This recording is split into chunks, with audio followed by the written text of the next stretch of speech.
Important about depression, mga nalulungkot, ang dami nalulungkot ngayon. Pag-usapan din natin yung mga antidepressant, yung pagpapatingin sa psychiatrist, kung makakatulong o hindi.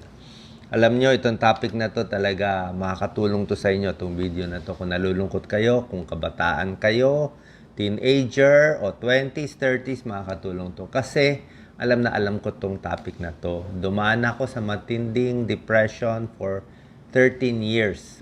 Nakwento ko sa isang interview ko with Tony Gonzaga. Nagkaroon ako ng depression and for 13 years naka-antidepressant ako noon. Oo. Kaya ito sa tingin ko makakatulong sa inyo. So, ano yung nakatulong sa akin na sa tingin ko makakatulong sa inyo? Pag talagang matindi yung depression, kung merong major depression talaga, kailangan nyo talaga ng psychiatrist. Oo. Malaking bagay siya. Psychiatrist, tsaka yung gamot, makakatulong siya ng mga 50%. 50% mababawasan yung inis mo sa buhay, yung galit mo mawawala. Pero yung 50%, malungkot ka pa rin. Kaya kailangan mo pa rin talaga ilaban. Kailangan meron kang tigas, parang will to live yan eh. Kaya nga ang tip ko nga lagi yung ang shortcut ko sa inyo, ang tip ko lang lagi is sa buhay is tiis, tiis, tiis. Kailangan marunong ka magtiis kasi maraming paghihirap ang buhay natin ngayon. Hindi lang sa pera, sa insulto, sa social media, sa hindi pagkakaintindihan, plus meron ka pang kulo at inis sa katawan mo bilang kabataan, yun ang magpapahirap sa'yo. Kaya dapat kaya mo magtiis, magtiis, magtiis, kasi in the end, magugulat lang kayo with the help of doctors, magugulat lang kayo bigla-bigla pag nagtiis kayo, isang araw, paggising mo, biglang okay ka na. May ganun. May stage na biglang okay ka na. Magugulat ka na lang. Pero nagtiis ka muna sa maraming bagay. May panahon, paggising mo, asar na asar ka. Malungkot ka pag birthday mo, pag Christmas, pag umuulan, pag bumababa na yung araw, sa gabi malungkot, pag nakikita mo yung buwan, malungkot ka na. Pag sa umaga, medyo okay. Diba? Alam ko lahat yung symptoms eh. Oo. Kaya yung sa akin, matagal, 13 years. Pero nalabanan ko rin yon.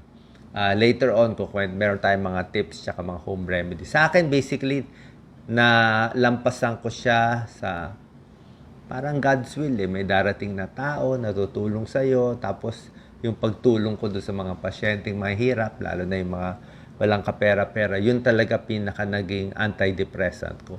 Although uminom din ako nitong gamot. Explain ko lahat So, ang antidepressant, kailangan ba ng psychiatrist? For me, malaking tulong eh. Hindi, kung may major depression, hindi kakayanin ng walang psychiatrist eh. Pwedeng psychologist, pero psychologist hindi nakakabigay ng gamot. Kung meron kayo nitong symptoms na papakita ko mamaya, pag psychiatrist, alam ko mahal, walang libre sa Pilipinas. Yan nga pinaglalaban ko eh. Gusto ko may libre tayong psychiatrist. Gusto ko mura yung gamot sa depression, sa mental problem.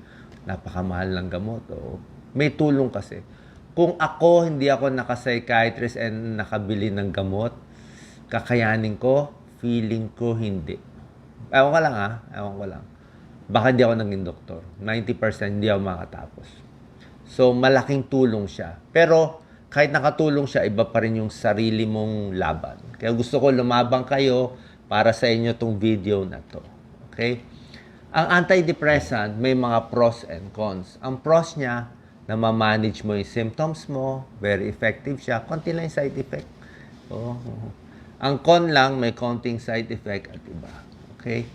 Merong iba, tumataas ang serotonin, tumataas ang dopamine. Yan po nagiging problema natin. Gusto natin ipataas kasi nga bumababa.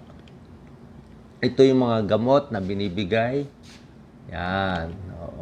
Pero ngayon, iba na yung mga gamot. Okay. Yung mga symptoms, parang wala kang gana sa buhay, kinakabahan ka, inaantok palagi, at ibang bagay. Ito yung mga symptoms. Yan. Baka matulungan mo ako, Doc Lisa, dito sa symptoms.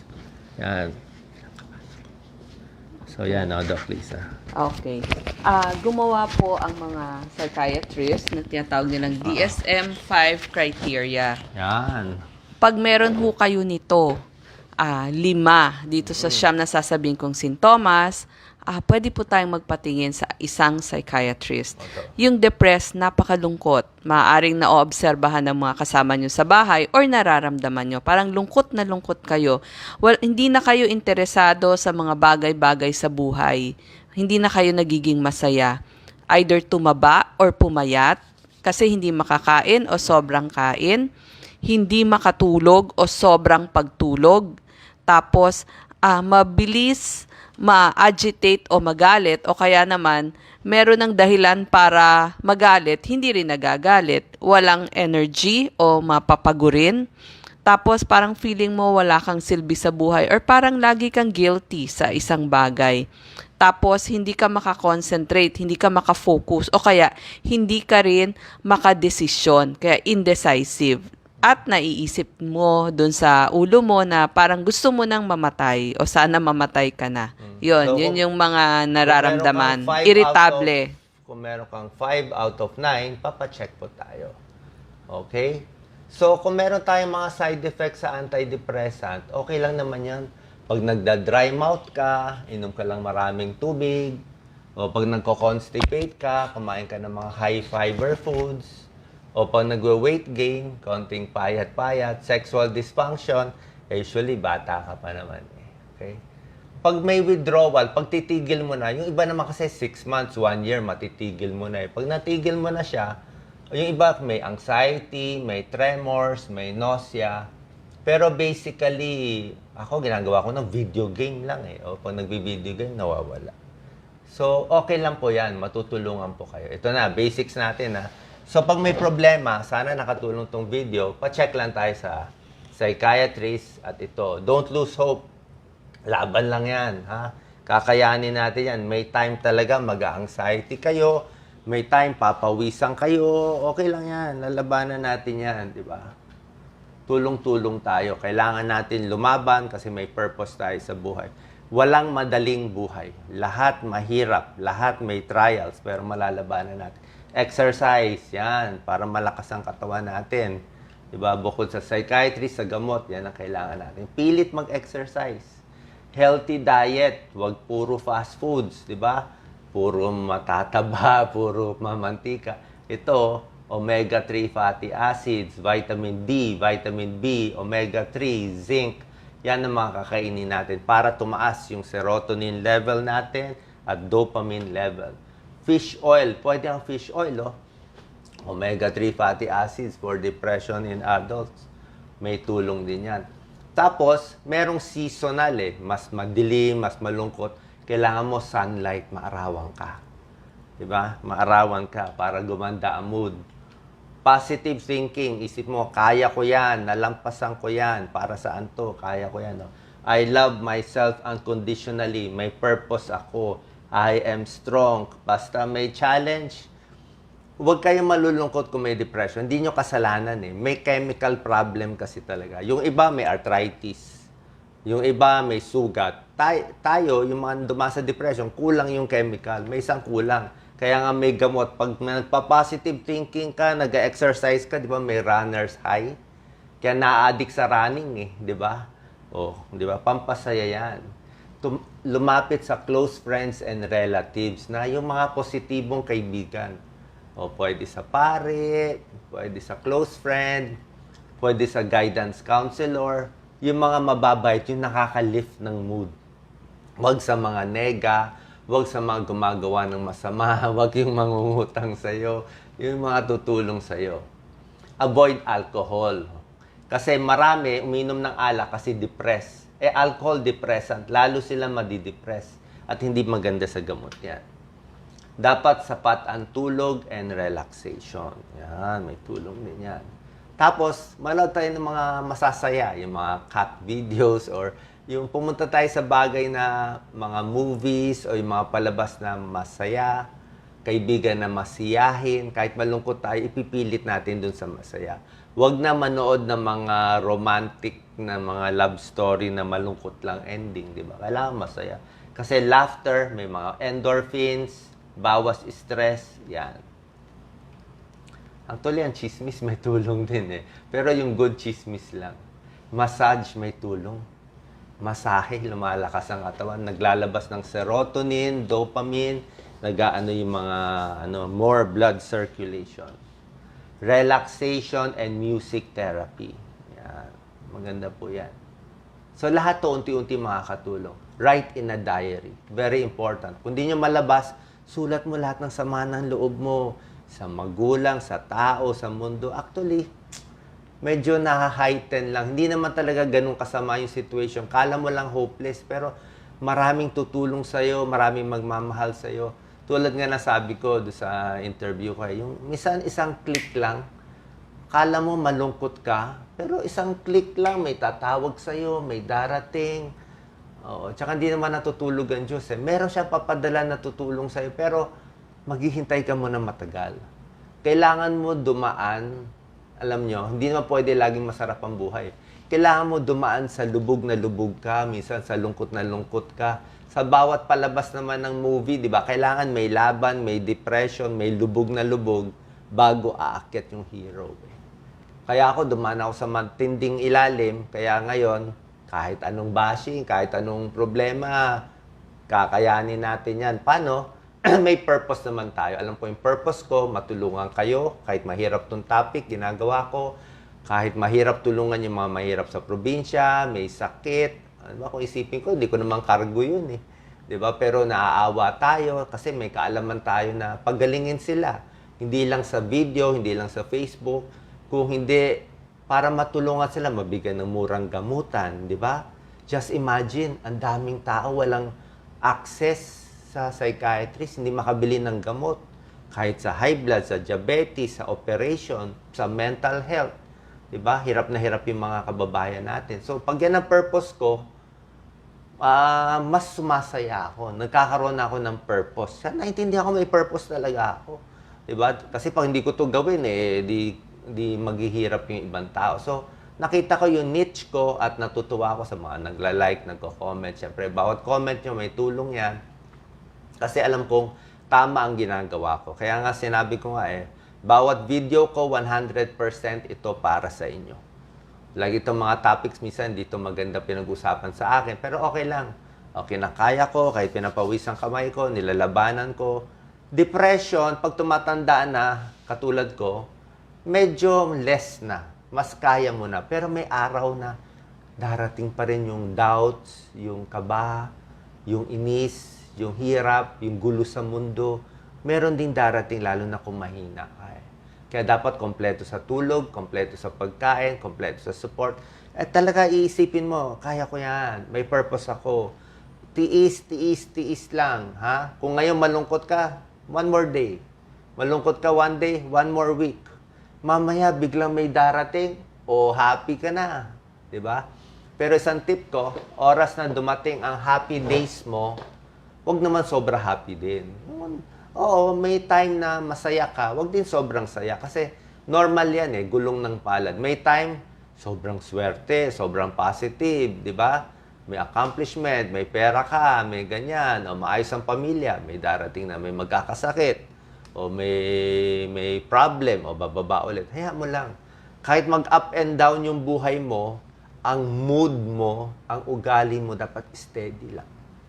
Sabi nga ni William Osler, magaling na doktor, equanimity. Relax lang. Kalmado lang. Yan ang paglaban. Pag sobrang saya, tama lang saya. Pag sobrang problema, konting lungkot, konting lungkot. Labas mo sa diary. Ito, magkaroon ng support group. Close friends. Maging matulungin. Diba? Yan ang secret ko Oo. Kaya sasabihin nila ito for earning, wala, may monetize, wala akong pake. It's a privilege na ma-reach ang tao dito sa platform na to. Worship, may tulong, pwede magdasal, Christian songs, music, lagay nyo, puro positive, socialization, physical, ito, di ba? Sa mga worship groups, kung ano man ang religious groups nyo, volunteer groups, charity work, lahat may tulong. Para pagtulog natin sa gabi, Alam natin, nagawa ko na lahat for today. Naibigay ko na yung maitutulong ko para sa inyo and hopefully, habol ko lang dito sa video na to, makatulong ako ng mga 2-3 na depressed. Eh. Diba? Kala nyo si Doc, ang daming followers, masaya. Hindi madali. Mahirap to. Ako, responsibility ko nga pagalingin kayo. Eh. Nabigyan kayo ng tamang information. Kita nyo, wala namang produkto lumalabas dito. Diba? Talagang tulong na to sa inyo. Okay? Salamat po. God bless po. Any comments, Doc Lisa? Yung iba daw kasi, ang complaint nila, ba't daw antidepressant, kabado lang naman daw sila, anxious lang. Yun ang binigay ng doktor nila. Kasi di ba isa na lang ngayon ng gamot for both of them? Minsan kasi yung anxiety, tingin mo anxiety, pero yung psychiatrist mo, mas alam niya, may pinanggagalingan yung nervyos. Ba't ka ba nervyos? So, merong nakatagong depression sa ilalim. Tsaka minsan pareho na yung gamot.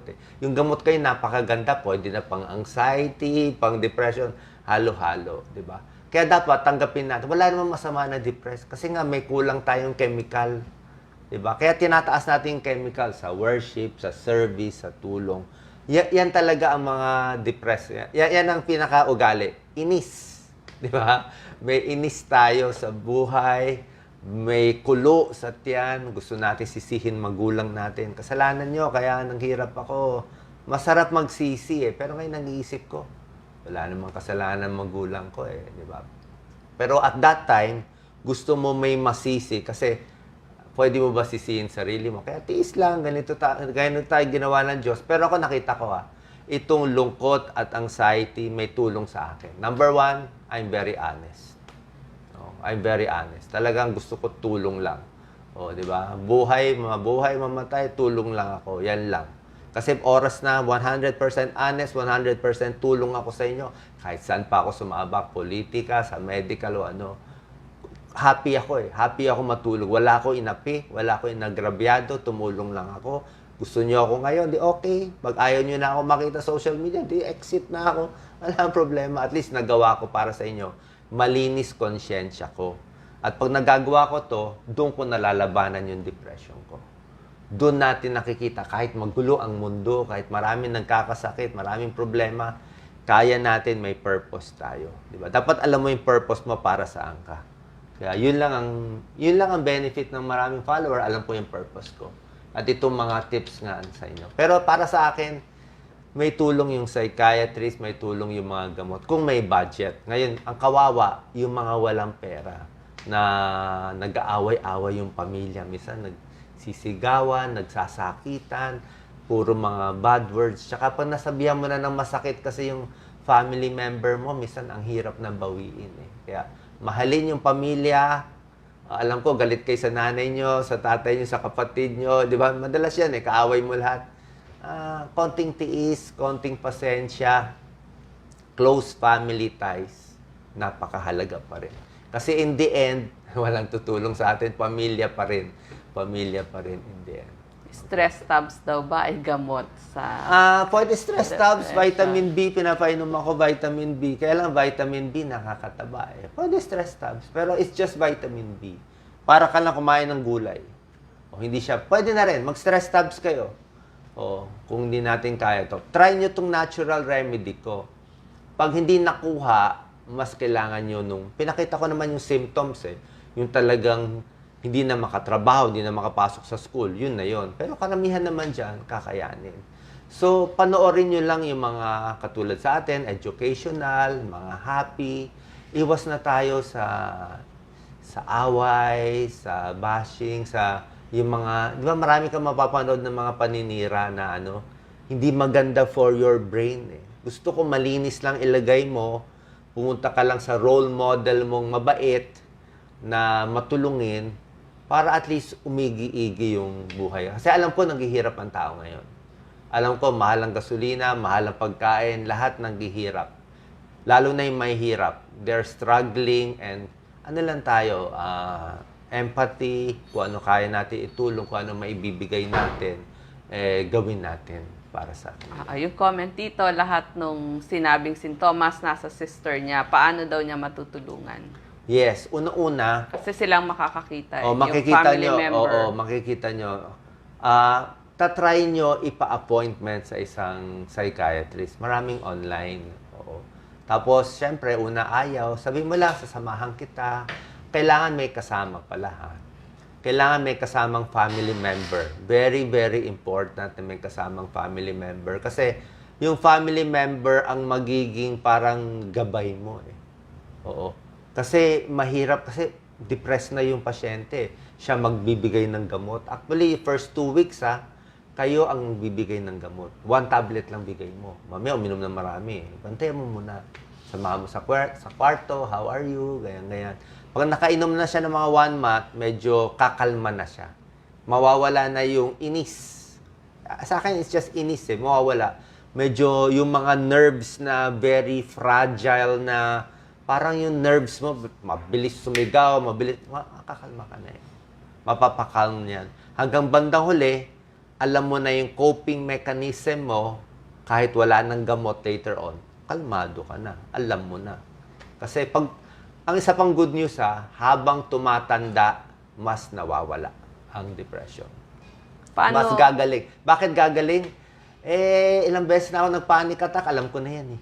Ilang beses na ako na-depress, alam ko na yan. Matanda na ako, let's say, 70 na ako, magpapaka-depress pa ako. Wala na, nalampasan ko na lahat yan. Mas nakaka-depress, syempre, pag 20 ka lang. O 20 years old, parang, ano mangyayari sa buhay ko? Pero pag matanda na pa, wala na yan, tiis lang.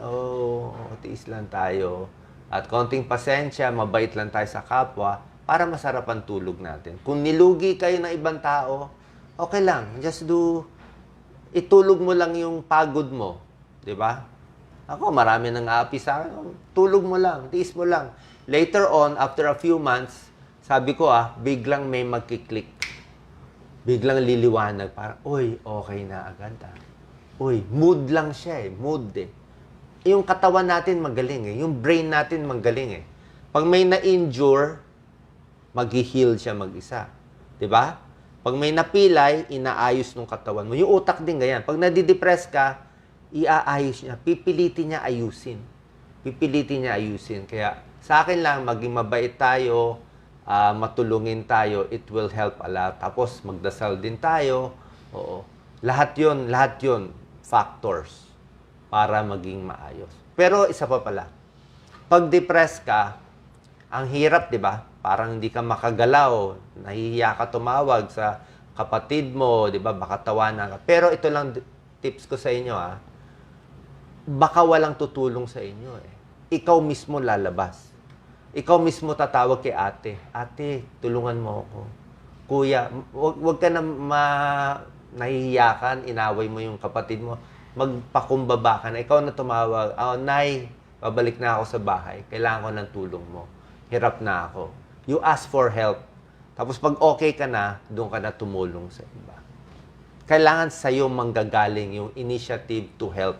Sa akin, ganun Nung nakita ko yung mga mahirap na pasyente sa ward, yung mga nakaratay, yung mga magkakamatay, walang pera, ako tutulong. Tapos yung mga lolang may sakit, nagbibigay sila ng pagmamahal sa akin. Like yung mga comments yun, na-imagine ko, marami natutuwa. Thank you kay Doc, napagaling ako.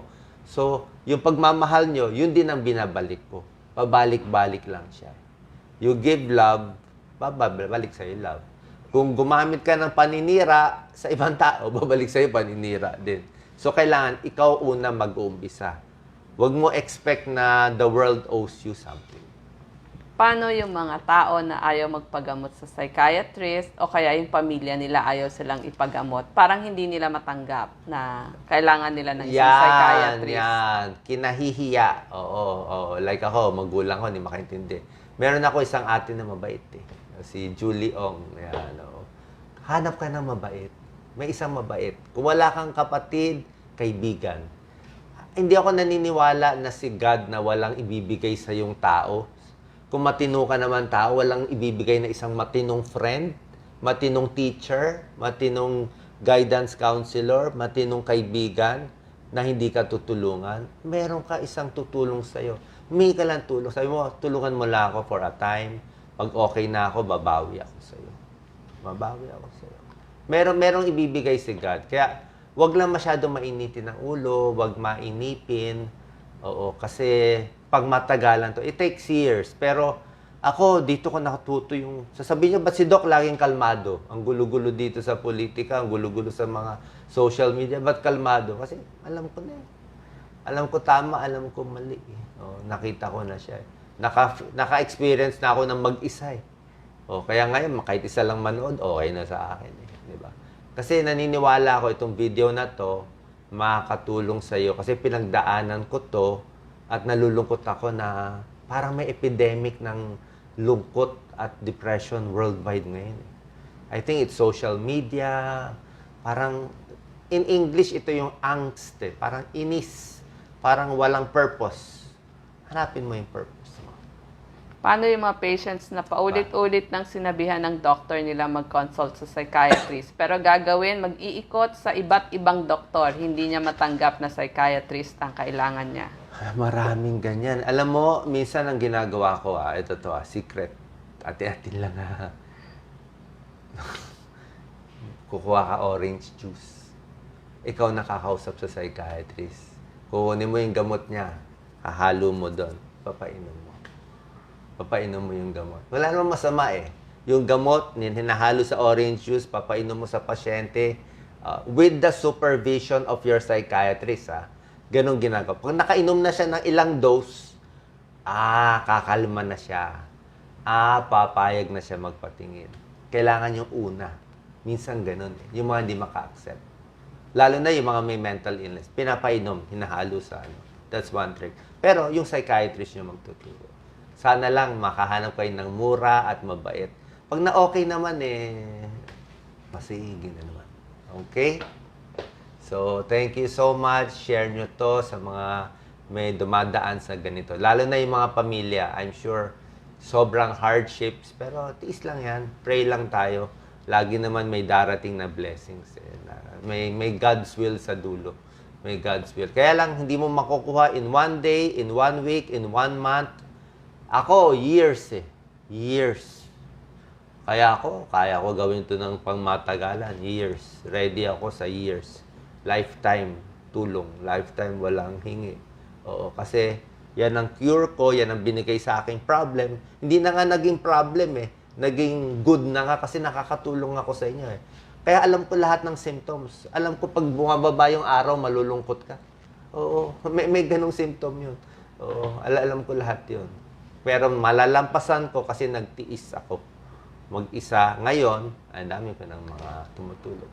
Yung mga patients na nag-break up, marami sa mga young ones nag-break Yes. up, tapos nauwi sa depression. Break up. Love life break up. Yung break up kasi actually dapat mas madali kasi 6 months ma-okay ka na eh. Oo, may reason eh. Minsan yung depression walang cause chemical. Ito mayroon naman nangyari, nag-break up eh. So during that time, pwede ka magpatingin parang ano ka lang eh, traumatic stress eh, di ba? Tapos lahat naman may reason bakit nag-break up. Baka hindi siya bagay sa iyo o kala mo lang bagay sa iyo. Pero after 5 years, magpapasalamat ka na na-break up ka pala niya, hindi pala siya matino. O meron ka na-meet na mas matino in the future. Minsan ganun eh. O hindi naman sa millions ng tao, hindi naman kayo mag-prepare agad-agad eh. 'Di ba? So minsan kailangan magta-trial ka muna sa iba bago mo mahanap yung Doc Lisa sa buhay mo na mabait, na supportive. Pero very important yung decision na yan, na makahanap ka ng maayos at matino na magiging mabait sa iyong partner. Kasi kung may partner ka, napakalaking tulong. Napakalaking tulong. Siya mag-aalaga sa iyo. Kung makakuha ka ng Maria Clara o mabait na mag-aalaga sa iyo ng unconditional love, malaking bagay yun. I think pag-alaga din ng mga pets, baka may tulong din. Oo. Pero tulad na sabi ko, kayo mag-uumpisa ng pagtulong. Kailangan may effort sa inyo. Okay? Okay, prayer and worship songs daw nakatulong sa kanila. Yes, prayer and worship songs may tulong. Up to a point. Minsan kasi hindi mo pwede rin i-push. Up to a point, may tulong. Yung mga music, God, pag alam mong feeling mo, tutulungan ka ni God, ganyan. Like ako, alam ko, di ba, parang hindi naman darating to ng basta-basta. Hindi ka naman dadami ng followers ng basta-basta. May purpose yan eh. Pwede mo gamitin yung followers mo para kumita, para mag-endorse, o pwede mo gamitin followers mo para mas tumulong sa tao. Ako, nagumpisa naman ako sa wala eh. So wala akong problema, magbalik ako sa wala. Diba? So yun lang naman ginagawa ko na hopefully maging mas masaya at mas mabait ang mga kababayan natin. Marami nanghihirap na kababayan natin, kaya nga nag-i-stampede sa konting pera. Kaya kawawa eh. We have to do our part na kahit yung maliit na parte natin, magawa natin. Hindi mo kailangan ng malaking tulong ha. Tumulong ka lang na isang tao, pwede na. Yung kapitbahay mo lang, isa lang matulungan mo. That's good enough. Slowly magiging... Tsaka pag tumulong ka, huwag mo expect na magpapasalamat siya. Usually hindi siya magpapasalamat. Natulungan mo siya, nabuhay mo siya, happy ka na. Kung wala siyang utang na loob, hindi ka niya binalikan, okay lang yan. At least alam mo in your mind, natulungan kita. May utang na loob, walang utang na loob. Nag-thank you, hindi nag-thank you, okay lang. Kay Jesus nga, 90% hindi nag-thank you, di ba? O, 10 leper, isa lang ang bumalik. So, okay lang. Tapos nagtatanong, side effect daw ng gamot niya, dapat daw masagot mo. Hindi yata niya naabutan yung sintomas at side effect. Mild lang naman Kasi ang side maganda effect. naman lahat ng gamot. Kasi tinatanong niya kung maganda daw ba yung kanyang, may sinabi siyang gamot. Oo, yung mga bagong gamot mas magaganda. Oo. Minsan kasi kala mo lang side effect ng gamot eh, di ba? Sabi ko sa inyo, may inis tayo lahat ha. Inis sa gamot, inis sa doktor. Yung doktor ko dati, muntik ko maaway. Oh, may time na asar ako sa kanya. Hindi ko na mahanap ngayon eh, si Dr. Leandro Aquino. Pero laking tulong niya. Ang tingin mo sa psychiatrist mo, parang father figure. Oo, malaking tulong sila. So, konting tiyaga lang, balik ka lang sa doktor mo. I-resolve mo lang, ha? Gawin mo lang to. Tiis, in a few days, exercise, tulong sa ibang tao, ayusin mo lang yung buhay mo, at tignan mo mga opportunity. Sino yung mga nandyan? Baka yung kapatid mo, o baka yung magulang mo, mabait pala. Kala mo lang di mabait. Oh, you have to make the first move. Doon po sa mga umiinom ng gamot na sinasabing may side effect, okay naman po lahat ng gamot. So, wag po nating isipin yung side effect. Ang isipin natin na maggamot kayo doon sa inyong sakit. Yes, lahat naman ng gamot may side effect. Pero Kahit yung simpleng paracetamol. Pero yung yung iniisip mo kasi, yan kasi ang problema sa kababayan natin minsan. Dahil sa inis natin, sa sakit natin, nakakainis yung sakit eh. Oh, ako, minsan masakit tong kamay ko, ayaw gumaling, asar ako eh. So, sisisihin ko yung doktor, sisisihin ko yung gamot. Talaga naman may sakit eh. So, wag natin sisihin, may tulong konti yung gamot, pero sarili pa rin natin. Diba? Ang dami natin tinuturo sa inyo. Sabi ko nga, pagtulong sa kapwa, exercise, diet, ito, lahat to gagawin natin, no? O, close friends, avoid alcohol. Tsaka hindi pwede yung gusto ko gumaling ngayon, gagaling na ako ngayon. It's not in our control. Kung gagaling tayo in 1 week, gagaling tayo in 5 years, ako nga 13 years eh. Oo, minsan ganun eh. Tatanggapin natin ang binigay sa atin ng buhay, kung ano yung sakit na dumating, we have to accept. Tanggapin natin. Pero tapos kung ano man yung problema, hanapin mo yung positive. Kaya ako, kita mo, ang dami kong video. Araw-araw si Doc naglalay. Wala akong pake kasi alam ko makakatulong ako. Feeling daw niya kasi mamamatay na siya. Kasama po yun doon sa sintomas na sinabi natin. Yes. Yes. Ang mga kamag-anak naman, kailangan daw badalin agad sa psychiatrist. Ayun na nga eh. Mas maganda dadalin. Ang pinaka-concern lang dito kung sinaktan yung sarili, yun lang ang concern. Pero kung wala naman siyang ganong tendency, okay lang naman, oo. So, yung feeling mo na parang mababaliw, mawawalan ng control, kasama yon, panic attack yon. And sometimes, anxiety and depression is very close. It's very close. Minsan, parang yung newsfeed natin, di ba, na tumitingin ka sa Facebook, minsan may makita ka lang balita na kinaiinisan mong tao, asar ka na sa buhay mo. Pero pag may nakita kang maganda, kaya nga ako, yung mga puro bad news, puro chismis, ini-snooze ko na lang. Kaya ako na makita. Yung mga news outlets natin, huwag mo na kayo magbasa ng news. Minsan clickbait eh. Mag-iimbento lang, may earthquake, may sakuna, may ganyan na naman, o may namatay. Wag na yun. Tingnan na lang natin yung mga positive, inspiring, yung mga tumutulong na tao. Yun na lang ipuno mo sa utak mo. Wag mo na lagyan ng basura. Marami nagtanong about side effects. Sabi nila, may comment, yun daw sira, lalong natutuloy sa pagkasira. Hindi naman, oo. Ang problema kasi, alam mo, minsan yung grapes, pag hindi natin maabot yung grapes, maasim yung grapes na yan. Ang problema talaga, sige, diretsuhan tayo. Mahal ang psychiatrist. 2,000, 3,000. Sana may 2,000. Yung gamot, mahal. 100 pesos. Yan ang gusto ko pamura eh. Mahal yung mga gamot, yung mga antidepressant. Mahal eh. Mga escitalopram, mga Lexapro, mga mahal. Yung Maraming mga Prozac. nagpipilit ng side effect. Okay lang. Okay Minor lang, lang, po ang very side minor. effect eh. Pero basta nasa sa inyo naman eh. Pag kaya nyo pa maituloy yung buhay nyong ganyan, pero oras na hindi nyo na ma-cope, this will help. This will help. Makakatulong siya.